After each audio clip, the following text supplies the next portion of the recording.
चलिए बच्चों, तो अब स्टार्ट करते हैं फिजिकल केमिस्ट्री का सबसे इंपॉर्टेंट टॉपिक, खास करके 11th स्टैंडर्ड का जो आप पढ़ते हैं, इक्विलिब्रियम।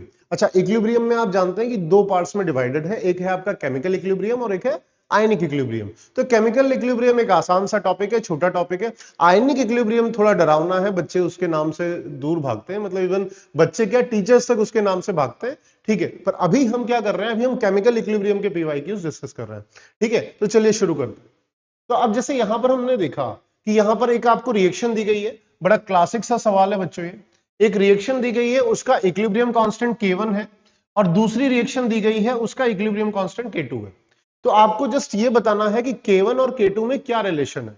ठीक है, तो अगर आप इसको देखेंगे तो आपको दिख रहा है कि जो यहां पर जो फर्स्ट रिएक्शन है उसमें प्रोडक्ट के साइड पे क्या है, A3B। अच्छा, पर जो दूसरी रिएक्शन है उसमें A3B क्या है, रिएक्टेंट की साइड पर है। तो आपको दिख रहा है कि पूरी रिएक्शन को उल्टा कर दिया है, ठीक है, रिवर्स कर दिया है। तो आप जानते हैं बच्चों कि जब हम किसी भी इक्वेशन को रिवर्स करते हैं तो नया इक्विलिब्रियम कांस्टेंट होता है, वो रेसिप्रोकल में आ जाता है, यानी 1 में आ गया। ठीक है, लेकिन अगर आप देखें तो यहां सिर्फ रेसिप्रोकल नहीं किया गया, एक और ऑपरेशन किया गया है। अब देखिए, यहां पर 2 लिखा है, यहां पर 1 है, यहां पर 3 है, यहां पर 3/2 है, यहां पर 1 है, यहां 1/2 है। यानी उल्टा तो रिएक्शन को किया ही है, साथ ही साथ पूरी रिएक्शन को हाफ से मल्टीप्लाई भी किया है। और आप ये भी जानते हैं बच्चों कि जब आप किसी रिएक्शन को किसी एक इंटीजर से, किसी एक नंबर से मल्टीप्लाई करते हैं तो उसी नंबर का पावर चल जाता है। तो आपने पूरी रिएक्शन को उल्टा किया तो 1/K1, और हाफ से मल्टीप्लाई किया यानी कि हाफ का पावर चला गया। तो हाफ का पावर का मतलब क्या हो गया बच्चों, इसको आप 1/√K1 भी लिख सकते हैं। तो 1/√K1 आपका आंसर आ गया। चलिए नेक्स्ट क्वेश्चन देखें बच्चों, क्लासिक क्वेश्चन है, ली चैटलियस प्रिंसिपल। अब इसमें क्या है, आपको हेबर्स प्रोसेस दी गई है, बता दिया गया है कि दिस इज एक्सोथर्मिक। ठीक है, तो एक्सोथर्मिक के लिए हम जानते हैं, अगर हम टेम्परेचर की बात करें तो decrease in temperature favours the reaction. तो इसमें अगर हम देखें तो डिक्रीज इन टेम्परेचर यानी कि जो लो टेम्परेचर है वो खाली इसी ऑप्शन में है। ठीक है, और बाकी का देखिए हाई प्रेशर। अब देखिए, अगर मैंने प्रेशर हाई किया तो वॉल्यूम कम होगा। अच्छा, volume is directly proportional two moles, यानी कि प्रेशर बढ़ाने से रिएक्शन उस तरफ जाएगा जहां नंबर ऑफ मोल्स कम है। तो देखिए, रिएक्टेंट की तरफ कितने मोल हैं, 4 मोल है, प्रोडक्ट की तरफ कितने मोल्स हैं, 2 मोल है। यानी कि अगर हम रिएक्शन को आगे की तरफ ले जा रहे हैं तो नंबर ऑफ मोल्स कम हो रहे हैं, यानी कि हाई प्रेशर ये भी हमें फेवर कर रहा है रिएक्शन को आगे की तरफ मूव कराने में। अच्छा, and high concentration of H2। तो देखिए, अगर हम H2 की कंसंट्रेशन, H2 हमारे पास क्या है, रिएक्टेंट है, तो रिएक्टेंट की कंसंट्रेशन बढ़ाते हैं तो रिएक्शन आगे की तरफ जाता है, जाहिर सी बात है। तो यानी कि ये सारे फैक्टर्स फेवर कर रहे हैं अमोनिया का फॉर्मेशन, यानी कि the answer will be D. Next बात करें बच्चों, तो यहां देखिए, अब यहां पर ये नीट 2024 का ही सवाल है, खतरनाक सा था, मतलब सवाल काफी आसान था, बस दिक्कत क्या थी, कैलकुलेशन। ठीक है, तो कैलकुलेशन को कैसे टैकल करते हैं तो वो हम देखते हैं, हालांकि ये चीजें तो आसानी है। अब यहां देखिए, अब ये क्या है, at a given time the composition of the reaction mixture is. तो देखिए, ये है, और आपको इक्विलिब्रियम कांस्टेंट दे रखा है, तो खाली आपको डरना नहीं है ना, खाली डराने के लिए है। तो Q की वैल्यू देखिए, तो रिएक्शन कोशेंट और इक्विलिब्रियम कांस्टेंट निकालने का तरीका अलग है, बस दोनों में डिफरेंस क्या है कि रिएक्शन कोशेंट आप रिएक्शन के किसी भी समय पर लिख सकते हैं, लेकिन अगर वो रिएक्शन इक्विलिब्रियम अटेन कर चुका है तो वही रिएक्शन कोशेंट किस में बदल जाएगा, इक्विलिब्रियम कांस्टेंट में। तो देखिए, अगर मैं रिएक्शन कोशेंट लिखता हूं तो क्या आएगा, BC, है ना। तो ज्यादा बवाल नहीं काटना है, यहां BC का मतलब क्या है, रिएक्टेंट जो आपके प्रोडक्ट है BC, उनकी बात हो रही है ना, अलग दुनिया में नहीं जाना है हमें। अच्छा, अब देखिए, अब यहां पर क्या है, B और C। तो अभी हम रिएक्शन कोशेंट, क्योंकि इक्विलिब्रियम कांस्टेंट तो ऑलरेडी इनका डिफाइंड है, हम रिएक्शन कोशेंट दे रहे हैं, तो बोल रहा है कि किसी एक समय पर A और B C सबकी कंसंट्रेशन सेम है। अच्छा, सबकी कंसंट्रेशन सेम है तो कोई दिक्कत ही नहीं, हमें कैलकुलेट करने की जरूरत ही नहीं। तो ये सेम है, तो यानी कि ये कट जाएगा, तो Q की वैल्यू क्या आ जाएगी, 1। अच्छा, Q की वैल्यू 1 आ जाएगी, और इक्विलिब्रियम कांस्टेंट देखिए क्या है, 4 × 10⁻³ अगर आपको ये कंफ्यूजन हो रहा है तो आप यहां लिखिए, Kc क्या है, 0.004, और Q की वैल्यू क्या है, 1। तो यानी कौन सा केस बना बच्चों, आप लोग रटते हैं कि if Q is greater than Kc then the reaction will have a backward tendency, reaction पीछे की तरफ जाएगा। कब तक जाएगा, जब तक इक्विलिब्रियम अटेन नहीं हो जाता। तो यानी कि the reaction has a tendency to go in backward direction, और वो तब तक जाएगा जब तक इक्विलिब्रियम अटेन नहीं होता। तो इसके साथ साथ क्वेश्चंस की इसी खासियत है पीवाईक्यू सीरीज की कि आपका क्या हो रहा है, आपका टॉपिक भी रिवाइज हो रहा है। ठीक है बच्चों, चलिए नेक्स्ट क्वेश्चन करते हैं, in which of the following equilibria KP and KC are not equal. ठीक है, तो आपको पता है कि जहां जहां आपका डेल्टा एनजी जीरो होगा, ठीक है, जहां जहां आपका डेल्टा एनजी जीरो हुआ वहां क्या होगा, Kp is equals to Kc आ जाएगा। क्यों? क्योंकि आप उसको जानते हैं कि Kp is equals to Kc R T raise to delta ng. तो जैसे ही डेल्टा एनजी जीरो हुआ तो केपी बराबर केसी आ जाएगा। तो देखिए, तो यहां बोल रखा है नॉट इक्वल है, तो यानी डेल्टा एनजी नॉन जीरो आना चाहिए। तो देखिए यहां पर डेल्टा एनजी जीरो आ रहा है, 2 माइनस 2। अच्छा, यहां पर ये प्रिंट नहीं हुआ है, बाहर चला गया है, तो CO2 प्लस H2 है। तो देखिए यहां पर भी देखिए 2 माइनस 2 है ना, गैसियस कंपोनेंट ले रहे हैं, तो यहां पर भी डेल्टा एनजी जीरो हो रहा है। यहां देखिए, तो यहां 1 प्लस 1 2 माइनस 2 0। इसकी बात करें तो इसकी बात हो रही है तो 2 माइनस 1। ठीक है, तो यहां डेल्टा एनजी की जो वैल्यू आ रही है वो 1 आ रही है, यानी कि यहां पर ये दोनों बराबर नहीं होंगे, यानी कि this will be our answer. चलिए नेक्स्ट क्वेश्चन की बात, हाँ इस क्वेश्चन की बात कर रहे थे, तो ये भी आपका नीट 2024 का सवाल है, ये भी सेक्शन बी में ही आया था हालांकि, और अब तो वैसे भी सेक्शन ए सेक्शन बी की नौटंकी खत्म हो गई है। तो अब ये जो सवाल था, सवाल बेहद आसान था लेकिन कैलकुलेटिव है।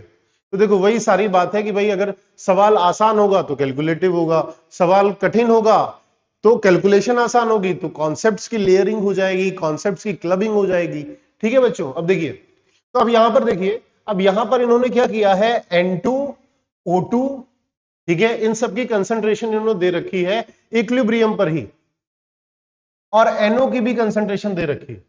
अब क्या करना है, अब इन्होंने बोला है कि अगर 0.1 मोल पर लीटर NO हम ले रहे हैं तो डिग्री ऑफ डिसोसिएशन अल्फा। ठीक है, तो चलिए इसके लिए अगर हम देखें तो सबसे पहले क्या करते हैं, हम इक्विलिब्रियम कांस्टेंट निकाल लें। बताइए क्यों इक्विलिब्रियम कांस्टेंट हम क्यों निकाल रहे हैं? इक्विलिब्रियम कांस्टेंट हम इसलिए निकाल रहे हैं कि हमें, भाई इक्विलिब्रियम कांस्टेंट को हम कंपेयर करेंगे और इक्विलिब्रियम की हमें कंडीशंस दे रखी है। तो इक्विलिब्रियम कांस्टेंट बताइए बच्चों क्या होगा, कौन सी रिएक्शंस को आप देखेंगे? ठीक है, तो रिएक्शंस आपके पास है, ये वाली है ना, ये रहा, इस रिएक्शन को आप देखेंगे, तो इस रिएक्शन को देखेंगे यानी कि N2 का कंसंट्रेशन, O2 का कंसंट्रेशन डिवाइडेड बाई NO का होल स्क्वायर। ठीक है, तो देखिए N2 की कंसंट्रेशन कितनी है, 3 इंटू 10 की पावर -3। ठीक है, ये है आपका 3 इंटू 10 की पावर -3। O2 का जो कंसंट्रेशन है वो 4.2 इंटू 10 की पावर -3 है। ठीक है, फिर आपका NO है, NO का जो कंसंट्रेशन है वो 2.8 इंटू 10 की पावर -3 का होल स्क्वायर। ठीक है, तो सबसे पहले इसको कैलकुलेट कर लेना है आसानी से, बिल्कुल घबराना नहीं है। तो देखिए 10 की -3 का होल स्क्वायर है तो बाहर निकलेगा 10 की पावर -6, तो 10 की पावर -6 10 की पावर -6 थोड़ी बाबा निपट जाएगा। ठीक है, अब बचा क्या, अब देखिए बचा ये है 3 इंटू 4.2। ठीक है, अलग से लिख लेते हैं जो बचा हुआ है, तो 3 into 4.2 divided by 2.8 into 2.8। Rough solve करेंगे, देखिए आप देखिए यहां पर कि जो डिफरेंस है वो थोड़ा ज्यादा है। ठीक है, तो हम रफ सॉल्व करके इसको देखते हैं। अब देखिए, तो अब आप जानते हैं कि 14 3 जा 42 होता है और 14 2 जा 28 हो गया। ठीक है, तो यानी कि अगर आप देखें तो ये क्या आया, 9/5.6। ठीक है, तो 9/5.6 आया, तो अगर आप इसको देखेंगे, ठीक है, तो ये कितने टाइम जा रहा है, 50 1 जा 50। ठीक है, फिर कितना बचा 40, तो यहां पर क्या होगा, ये लगभग आप देखेंगे तो ये 1.6 के आसपास आ जाता है। ठीक है, तो वही है, अप्रोक्सीमेशन हमें लेना है। ठीक है, तो कैलकुलेशन में आपको एग्जैक्ट करने की जरूरत नहीं है, अप्रोक्सीमेशन आप लेंगे कोई दिक्कत नहीं आएगी। अच्छा अब देखिए, तो बच्चों यहां से देखिए कि अब जैसे हमने इक्विलिब्रियम कांस्टेंट यहां से निकाल लिया, अब हमें क्या करना है, अब हमें फिर इसकी मदद लेकर अल्फा की वैल्यू निकालनी है। ठीक है, अब देखिए उसको कैसे कर सकते हैं, तो जैसे आपको यहां पर लिखा था ना, ये 0.1 है, तो अल्फा में ना कंफ्यूज होकर हम क्या करते हैं, नॉर्मली एक्स लेकर चलते हैं, फिर बाद में उसको अल्फा के फॉर्म में कर लेंगे। तो जैसे मैंने लिखा, ये 0.1 माइनस 2x हो जाएगा। ठीक है, ये x हो जाएगा, ये x हो जाएगा। अभी हम ये मान के चल रहे हैं कि x is not equals to alpha, है ना, कंफ्यूजन होता है इसमें, तो आपको उसमें दिक्कत करने की जरूरत नहीं होगी। एक में से जितना जाएगा दैट इज अल्फा होता है ना। Degree of dissociation is defined with respect to 1 mole, यहां 0.1 के रिस्पेक्ट में जा रहा है। ठीक है, तो अब देखिए, तो यहां पर 0.1 की मोल के रिस्पेक्ट में हम कर रहे हैं। तो अब देखिए, अब इसको कैसे कर सकते हैं कि Kc can be written as, direct लिख ले, x square upon 0.1 minus 2x का होल स्क्वायर।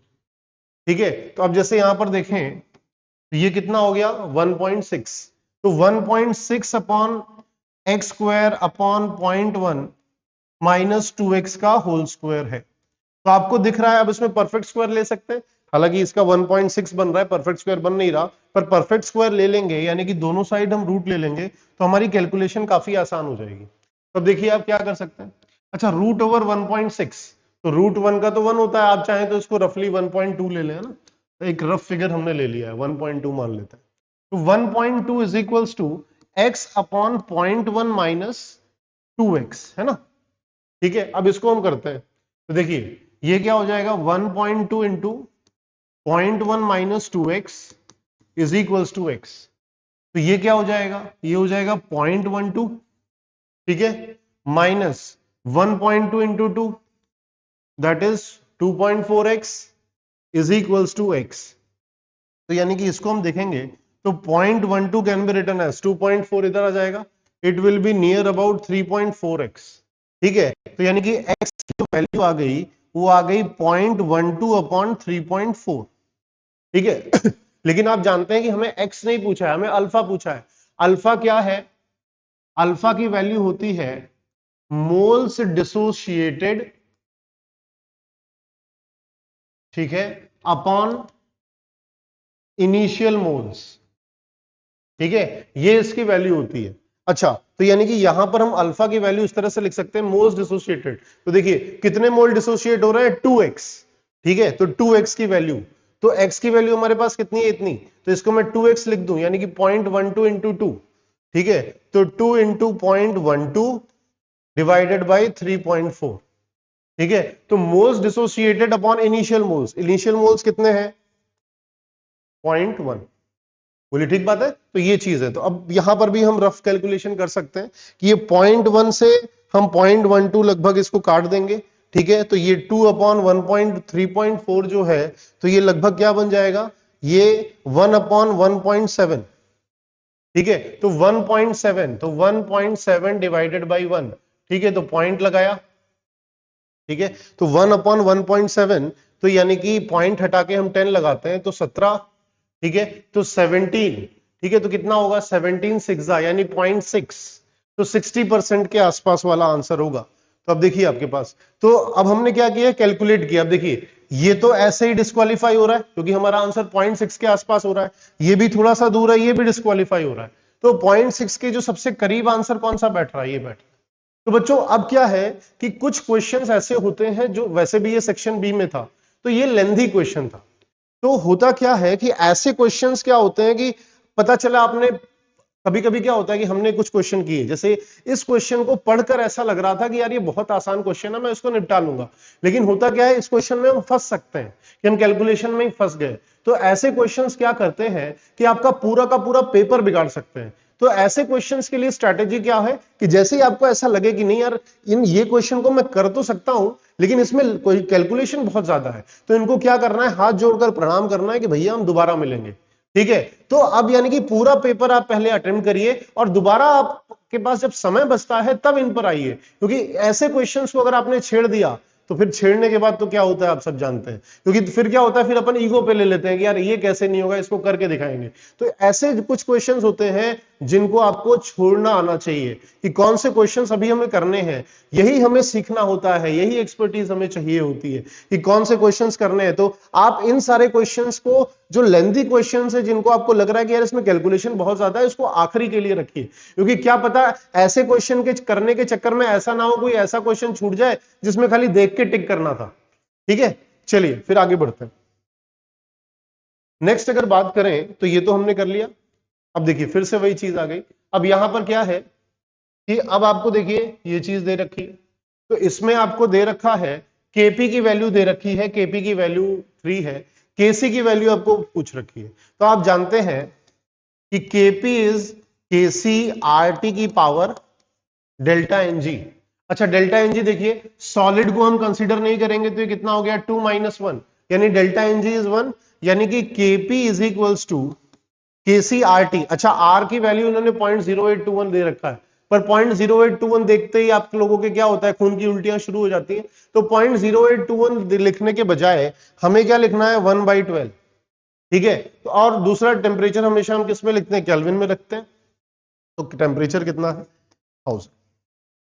अच्छा केपी की वैल्यू आपको कितनी दी गई है, केपी की वैल्यू आपको दी गई है 3, ठीक है। एक मिनट, जादू हो गया। हाँ तो अब जैसे इसमें देखें तो जो केपी की वैल्यू थी, ठीक है, तो केपी की वैल्यू आपको 3 दे रखी है, केसी की वैल्यू आपको निकालनी है, आर की वैल्यू है 1/12 और टेम्परेचर कितना है 1000, ठीक है। तो अब जैसे यहां से देखें तो केसी की वैल्यू कितनी आ जाएगी, अगर आप देखें तो 12 × 3/1000, ठीक है। तो 12 × 3/1000, तो इससे आसान तो क्या ही होगा कि भाई 36 × 10⁻³ ठीक है।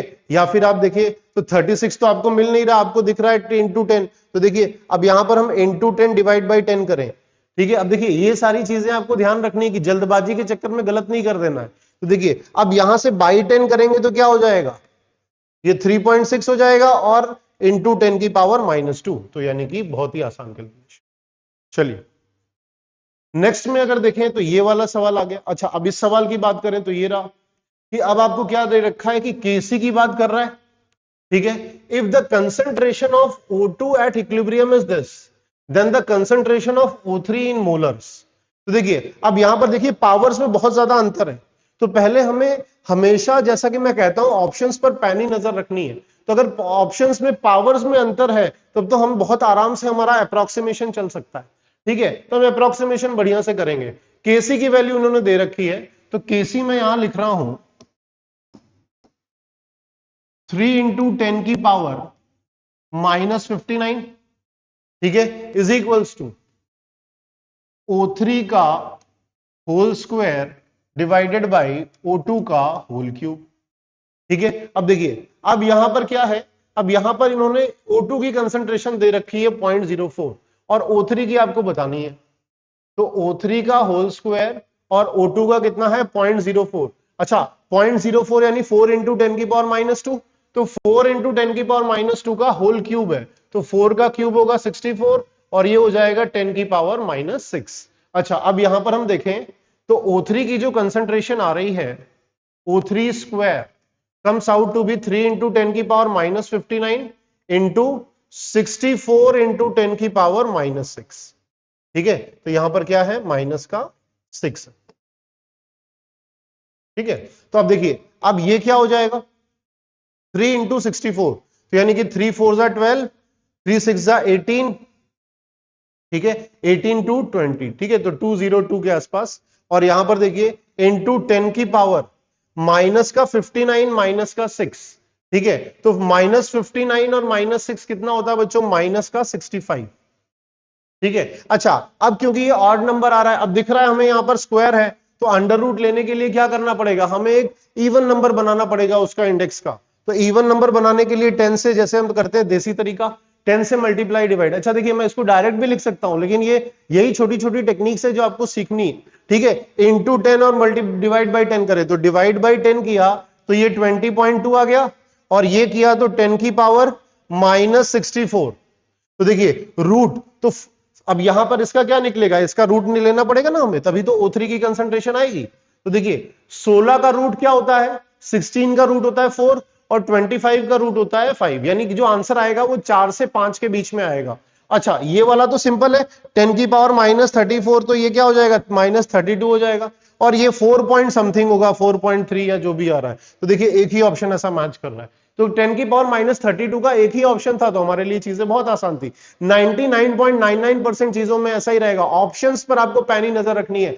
बिना ऑप्शंस के देखे आपको बहुत दिक्कत होगी सॉल्व करने में, खास करके फिजिकल केमिस्ट्री और फिजिक्स जैसे चैप्टर्स, वहां आप कैलकुलेशन में फंस जाएंगे। अब चलिए, अब तो सारे टाइम पास टाइप सवाल लग रहे हैं, अब इसमें देखते हैं। अब देखिए ये भी आपका क्या है, एक्सोथर्मिक है। अच्छा एक्सोथर्मिक है तो क्या बोल रखा है, मैक्सिमम फॉर्मेशन ऑफ प्रोडक्ट। तो मैक्सिमम यानी फॉरवर्ड डायरेक्शन, तो आपका क्या करता है, लो टेम्परेचर फेवर करता है। तो देखिए लो टेम्परेचर कहां कहां है, ये रहा लो टेम्परेचर। अब बस आपको प्रेशर देखना है, तो प्रेशर देखिए, तो यहां पर क्या है, मोल्स कम हो रहे हैं। देखिए यहां पर क्या हो रहा है, 2 मोल हो रहे हैं, 1 मोल हो रहा है। ठीक है, तो यानी प्रेशर हाई करेंगे तो वॉल्यूम घटेगा, तो मोल्स घटेगा। तो यानी कि अगर हम प्रेशर को इंक्रीज करेंगे तो रिएक्शन उस डायरेक्शन में जाएगी जहां नंबर ऑफ मोल्स कम है, और हमें दिख रहा है प्रोडक्ट की साइड नंबर ऑफ मोल्स कम है। तो यानी कि low temperature and high pressure will favour the reaction. Next देखते हैं। अच्छा नेक्स्ट की बात करें, अब ये देखिए, अब ये सारी चीजें हैं, तो ये भी बड़ा स्टैंडर्ड सा सवाल है। तो इस तरह के सवाल से में क्या करना होता है कि 2-3 रिएक्शन के इक्विलिब्रियम कांस्टेंट दिए होते हैं और तीसरे चौथे का पूछा होता है। तो देखिए, तो जिसका पूछा हुआ है ना, उस रिएक्शन को हमें बनाने की कोशिश करनी है। देखिए कैसे कर सकते हैं। तो देखिए सबसे पहले मैंने देखा कि मुझे जिस इक्वेशन का इक्विलिब्रियम कांस्टेंट पूछा है उसमें NH3 2NH3 रिएक्टेंट साइड पर है। तो सबसे पहले मैं NH3 को ढूंढूंगा। तो मुझे यहां NH3 रिएक्टेंट हमें मिला, लेकिन ये NH3 क्या है, प्रोडक्ट की साइड पर। तो सबसे पहले मुझे इस रिएक्शन को उल्टा करना पड़ेगा। तो यानी कि 2NH3 gives N2 plus 3H2। ठीक है, लिख लीजिए। क्यों ऐसा किया, क्योंकि मुझे जिस रिएक्शन के लिए पूछा गया है उसमें 2NH3 प्रोडक्ट साइड में था, तो इसलिए मैंने यहां पर उल्टा कर लिया। अच्छा जैसे उल्टा करूंगा तो अगर ये K1 था तो ये 1/K1 हो जाएगा। अच्छा देखिए, अब नेक्स्ट देखा तो प्रोडक्ट में 2NO चाहिए, ये रहा प्रोडक्ट में 2NO, एज इट इज लिख ले। चलिए, तो यानी कि इसको मैं एज इट इज लिख दे रहा हूं बिना किसी चेंजेस के। ठीक है, तो यानी कि एज इट इज लिख दिया तो उसका इक्विलिब्रियम कांस्टेंट भी एज इट इज आ जाएगा। अच्छा, यानी NH3 का जुगाड़ हो गया, NO का जुगाड़ हो गया, H2O। अच्छा आप देखिए H2O ये रहा। अच्छा यहां पर भी मुझे H2O प्रोडक्ट साइड में चाहिए, यहां पर भी प्रोडक्ट साइड में ही है, लेकिन यहां पर H2O 1 है, मुझे यहां 3 चाहिए। तो मुझे दिख रहा है कि इस रिएक्शन को मुझे क्या करना पड़ेगा, पूरे को 3 से मल्टीप्लाई करना पड़ेगा। तो देखिए क्या बनेगा, 3H2 plus 3/2O2 gives 3H2O। तो यानी हम जानते हैं कि जिस नंबर से मल्टीप्लाई करते हैं उसका पावर चढ़ जाता है, तो K3 क्यूब हो गया। अच्छा अब देखिए, अब हम क्या करते हैं, इनको ऐड करते हैं। तो क्वेश्चन की अरेंजमेंट ही इसी तरीके से होती है कि आपको वो दिख जाएगा, वो रिएक्शन बन जाएगा अपने आप। देखिए, तो काटापीटी मचाते हैं, 3H2 से 3H2 निपटेगा। ठीक है, N2 से N2 निपटेगा। देखिए आपके पास क्या बन रहा है, 2NH3 बच रहा है, 3/2 प्लस O2, तो कितना हो जाएगा, 5/2O2 gives 2NO plus 3H2O। क्या इसी रिएक्शन के लिए पूछा गया था? जी हां बिल्कुल। ये रिएक्शन कैसे मिला, इन तीनों रिएक्शन को ऐड करने से। यानी कि नियम ये कहता है कि जितने रिएक्शंस को ऐड करके आप कोई नया रिएक्शन लिख रहे हैं, तो उस नए रिएक्शन का जो इक्विलिब्रियम कांस्टेंट होगा वो उन सारे रिएक्शंस का मल्टीप्लिकेशन होगा। यानी कि इसका कितना था, 1/K1, इसका कितना था, K2, इसका कितना था, K3 का क्यूब। यानी कि your final answer will be K2 K3 cube by K1। चलिए नेक्स्ट पर आते हैं। अब यहां हाईलाइट कर लेते हैं कि दिस इज नॉट करेक्ट। ठीक है, तो catalyst does not initiate any reaction. बिल्कुल, कैटलिस्ट के इनिशिएशन की बात नहीं होती, वो रेट ऑफ रिएक्शन बढ़ा देगा लेकिन इनिशिएट नहीं करता। The value of equilibrium constant is change in the presence of catalyst. बिल्कुल वाहियात बात है कि इक्विलिब्रियम कांस्टेंट सिर्फ और सिर्फ टेम्परेचर और रिएक्शन लिखने के तरीके से बदलता है। ठीक है, एंजाइम कैटलाइज्ड। ठीक है, अच्छा नॉट करेक्ट ही पूछा था, तो ये लो नॉट करेक्ट ही ढूंढ रहे थे। Enzyme catalyse mainly biochemical reactions, ठीक बात है। कोएंजाइम्स इंक्रीजेस द कैटालिटिक, बिल्कुल सही बात है। तो यानी कि बी ऑप्शन वाहियात बात है और वही हमारा सही आंसर है। ठीक है, अब देखिए नेक्स्ट अगर देखें तो ये तो ऐसे ही टाइम पास टाइप सवाल है। तो देखिए इसका इक्विलिब्रियम कांस्टेंट पूछा हुआ है, वो दिया हुआ है और उसका पूछा है। तो देखिए सबसे पहले आपको दिख रहा है ये 2NO है, यहां NO है, यानी रिएक्शन को उल्टा सीधा नहीं किया गया है, सिर्फ कोफिशिएंट को कुछ गड़बड़ की गई है। तो देखिए यहां 2NO है, यहां NO है, यानी कि इस रिएक्शन को मैं अगर पूरी रिएक्शन को मैं हाफ से मल्टीप्लाई कर दूं तो यही रिएक्शन बन जाएगी। देखिए हाफ N2 हाफ O2 और ये 1, यानी कि ये रिएक्शन क्या हो जाएगी, रूट ओवर के की पावर लग जाता है ना, तो के की पावर हाफ यानी रूट ओवर के, तो रूट ओवर के वाला यानी के की power half. If the value of equilibrium constant for the particular reaction is this, then at equilibrium the system will contain।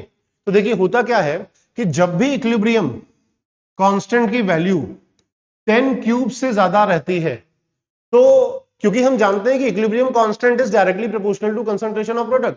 तो इक्विलिब्रियम कांस्टेंट बहुत ज्यादा आने का मतलब यह है कि लगभग पूरा रिएक्शन कंप्लीट हो चुका है। टेक्निकली तो नहीं होता, लेकिन थोड़ा बहुत जो बच भी जाता है पूरा रिएक्शन कंप्लीट मान लेते हैं, यानी कि लगभग आपका पूरा रिएक्टेंट प्रोडक्ट में कन्वर्ट हो चुका है। यहां पर मैं लगभग लगा रहा हूं, पूरा 100% नहीं हुआ है, 99.999% हुआ होगा।